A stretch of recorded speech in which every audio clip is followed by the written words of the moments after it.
happen.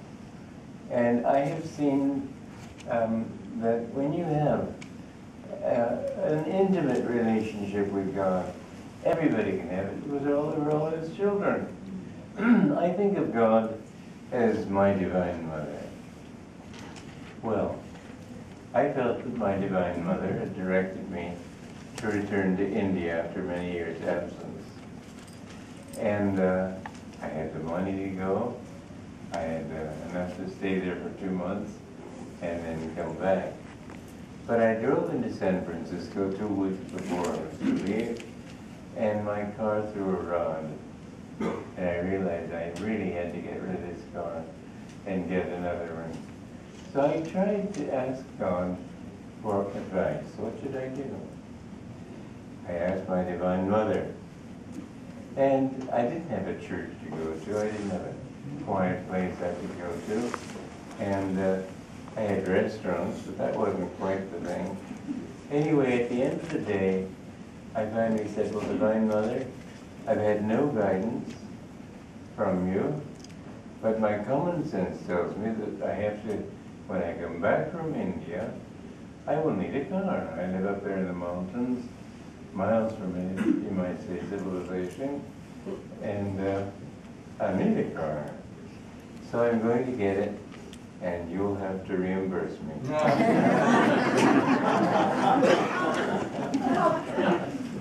You may not call that right, proper humble devotion, but that's how I pray too.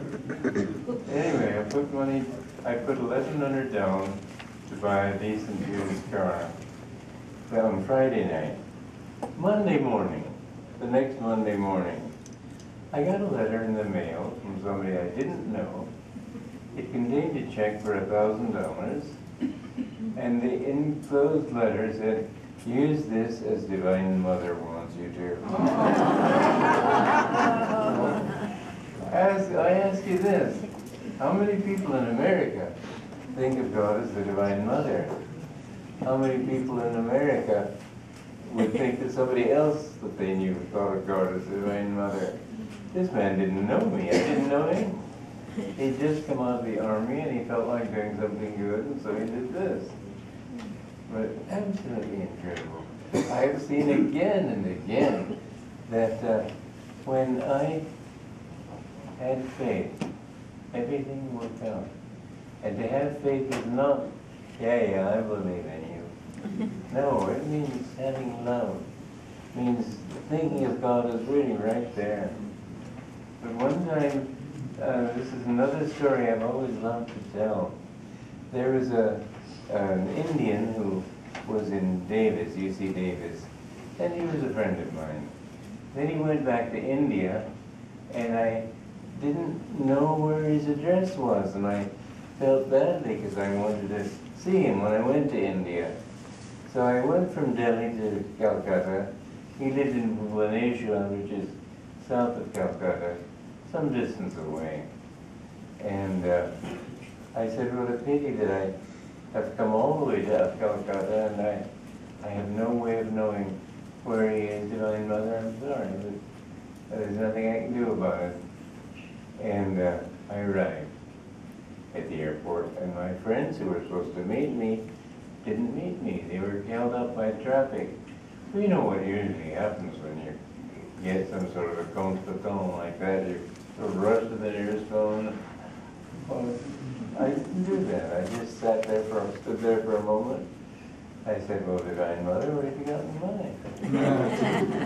And all of a sudden, just within maybe 2 seconds, somebody stopped in front of me. He said, what is your good name? And I told him. This is the expression in India, they say, what is your good name? You know what the bad name is. And anyway, I told him. He said, oh, I thought you must be he. I've seen your photographs in this photograph album of a friend of mine. My friend that I'd been seeking was a Dr. Mishra. He said, Dr. Mishra. I said, well, I've been trying to meet Dr. Mishra myself, and I don't know where he lives. And he said, "Oh, that's all right. I've just come to Calcutta to see him. He's in Calcutta right now. And I can take you right to him." So I spent the night there. But again and again, you will see, if you will just put your hands in God's and let Him take over a little bit. Have some faith. You know, I had another very trivial, and for that reason the most beautiful. I mean, if God wants you to do work for Him and saves your life, okay, sort of expect it. But for something this trivial, you don't expect it. Well, anyway, my parents lived in France for a while. Dad being an oil geologist, he was in Romania, he was in Venezuela, Egypt, France. He found oil in France and received the Legion of Honor and stuff. Anyway, I kept thinking, well, I'd gone to school in Switzerland, and the one thing I loved there was chocolate. And so I kept thinking, I ought to ask them to send me some Swiss chocolate. And I kept forgetting. It was really a very trivial desire. But one year, they were there 7 years, so one of those 7 years, I remember I said to Divine Mother, well, it's a pity I didn't ask for it because my birthday is next week. And it would have been a nice birthday present. Just like that. And the day before my birthday, a woman in the congregation in Hollywood sent me a box of chocolates. She said, I don't know if you like chocolates, but I was passing a shop and I saw these Swiss chocolates, and I felt a desire to send them to you. She didn't know it was my birthday. And she didn't know that I liked Swiss chocolate. But really, again and again, I have seen in my life that God does take care of you, even in the tiny things. I'm no special person. I'm just a sort of a dud, I would say.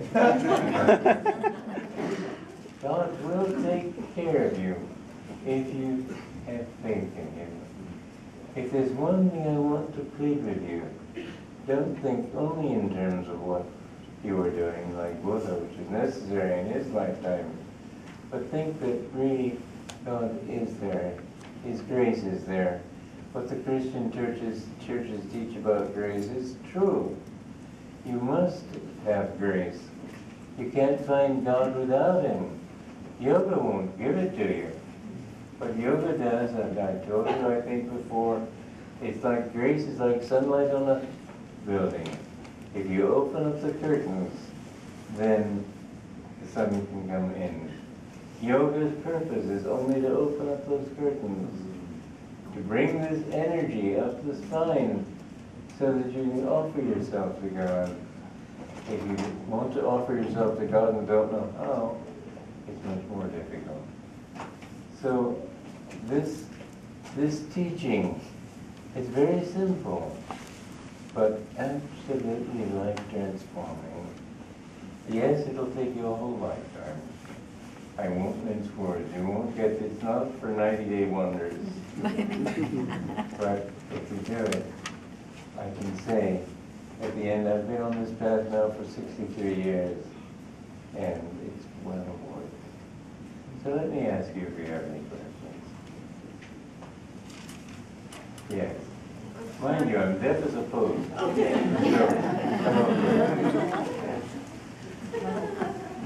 Okay, go ahead. All right. You may have actually answered it, but I didn't hear it. Why do people vow the universal vow? Why do people? Because they relax the tension in the medulla. Okay. Yeah. Thank you. Yeah, I'm sorry. Thank you for telling me that. Because I made the point, and I didn't make the point. Oh, well. The law of speaker's life is not a happy one. Yeah. First of all, thank you very much for sharing so much wisdom with us. Yes. And because you did get a chance to actually spend time with Yogananda, the person, the being. I'm sure many of us have read his words, he's our master, but what was he like as a person? As a person, first of all, I have to say, he was the most perfect human being I've ever met. It was not that he was like one of those sages, sort of above being human. He was very human. Had an absolutely wonderful sense of humor. I remember some of the jokes he used to tell. One of them was, "Your teeth are like stars, they come out at night."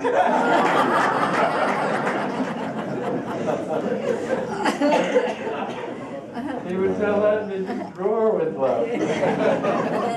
He talked about this Irishman, Scotchman, and Englishman who were drinking whiskey, and a fly fell into each of their glasses. And the Irishman sort of sloshed his glass, and half the whiskey went out, and the fly went with it. The Englishman flicked the fly out. The Scotchman squeezed the fly.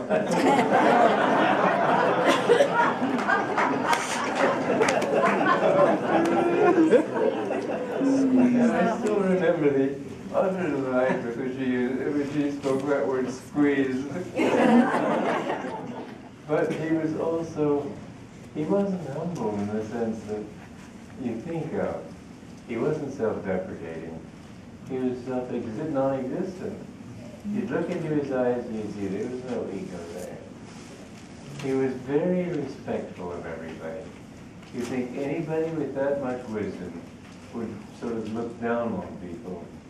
But whatever people's level of ignorance was, he respected them for who they were.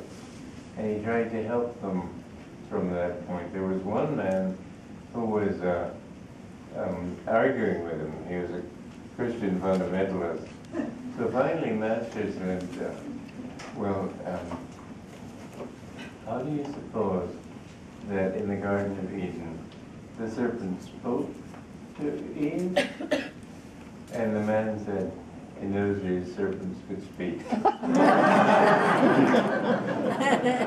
Master just took his hat off, and they wore hats in those days. He said, I bow to the colossal temple of ignorance.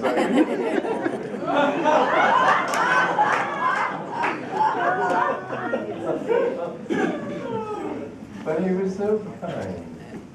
And he always considered other people. If somebody didn't have a seat, he'd look around to find one for him. And yes, I spent a lot of time with him. I wrote probably more. He asked me to write down his words. And I've written down, I'm the only person who's written about him. It's true that Jojo Mata wrote a little bit about his own experiences, almost all of the same. But I'm the only one who's really written about his name, in the Conversations of Yogananda, in the Essence of Self-Realization, in my book, The New Path. I had the opportunity to be with him in so many different situations, and he answered many, many questions. I remember he was saying to me that many of these disciples will be saved in this life. And then Mrs. Royston was an old woman who was working out there, very sweet lady. And he said, even she, and he gave sort of an impish smile, and he said, you know, when she came, she was even uglier than she is today.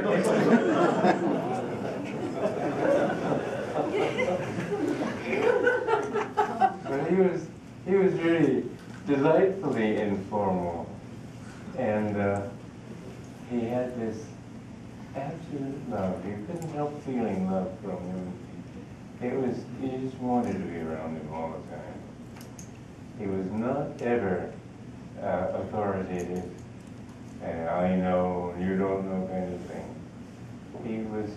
He offered his truths. He shared them, he didn't teach. Okay, you had one. Yes, I'm an African. I have read most of what I could find about Yogananda, but I haven't come across any statement he made about Africa. I'm an African, and I've You read. know, you look African.